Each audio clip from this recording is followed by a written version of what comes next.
In the last episode, we started making a jacket. We prepared the fabric, laid out the pattern, cut it out, and started getting the minor pieces together. By that I mean the collar and lapels and sewing any darts. This time we'll prepare the sleeves and facings and assemble the jacket. You might notice that we're not following the exact order in the guide sheet. That's because we're taking small bites in completing this project. We're getting as many of the little steps finished, so in the end we can pull them all together quickly. This makes short sewing sessions more practical for busy people, but you can follow any order that works for you. Follow the same sequence we used in the sleeve episode to prepare the sleeves with a few exceptions. There are some extra details on this sleeve. Ease the top of the sleeve between the notches and gather the lower edge between the notches. Stitch the underarm seam, edge finish the seam allowances. Interface the sleeve facing strip, then stitch the ends together and edge finish the unnotched edge. With the right sides together, pin the sleeve to the sleeve facing, matching the underarm seams. Pull up the gathering stitches to fit the sleeve to the facing. Then pin or baste and stitch the two together. Trim the seam allowance.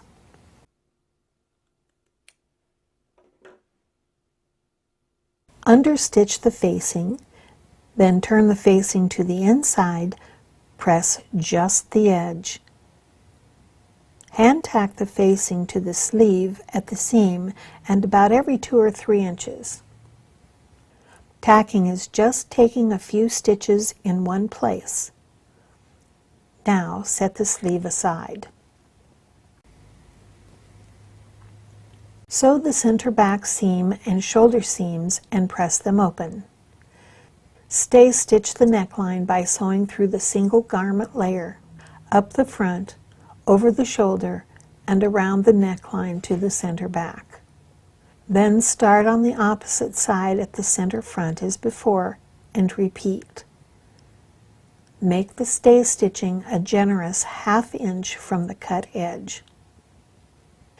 Pin the lapels to the front neck edge so the under lapels are next to the jacket's right side.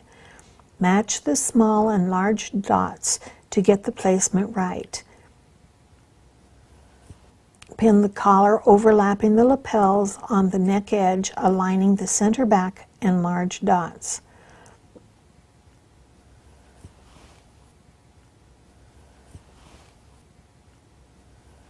Baste the lapels and collar to the jacket neckline as pinned. Sew the back facing to the 2 front facings at the shoulder seams with the right sides together.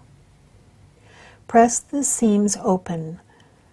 Lay the facing unit over the jacket, aligning the front hem edge, center front edges and back neck edge, and small dots with the right sides together. The collar and lapels are between the facing and the jacket, as you can see here. Sew from the side seam edge to the center back on each side 5/8 inch from the cut edge.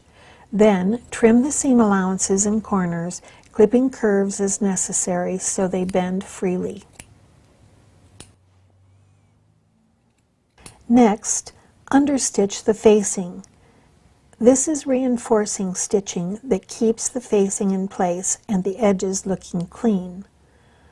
Turn the facing and seam allowances away from the jacket and stitch very close to the seam but still on the facing and catching the seam allowance. Start at the side seam and stitch as close to the front corner as you can get.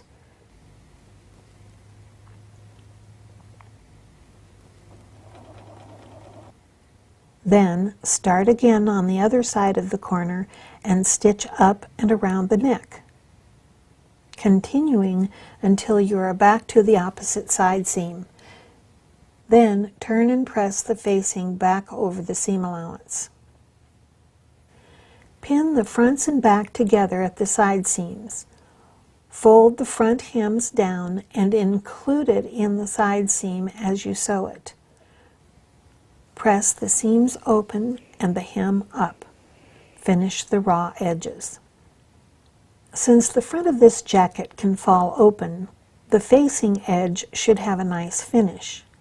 I decided to use a purchased bias binding that I could just fold over the raw edge and stitch on the machine.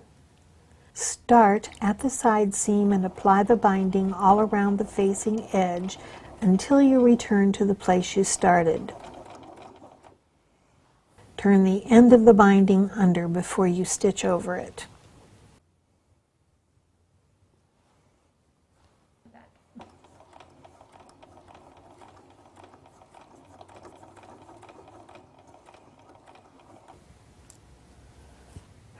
Attach your sleeves as we did in the sleeve episode. Here, I'll show you how to also add a sleeve head. This is an extra piece of padding that makes the sleeve cap seam look especially smooth. To do it, cut 2 strips of polyester fleece 1.5 inches wide and 2 inches longer than the distance between the small dots on the sleeve cap. Pin the heading inside the sleeve, aligning the centers and one long edge with the cut seam edge. Attach the fleece with a 1/2 inch wide seam allowance sewn with the jacket on top.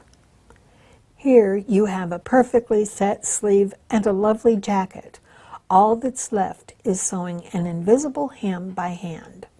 Did you ever think that in these few short weeks you could learn what you need to know to sew a jacket? You can go far just knowing the bare basics, or you can constantly build your skills and reach for more complicated and challenging projects. Or you can do both and sew wherever your heart leads you.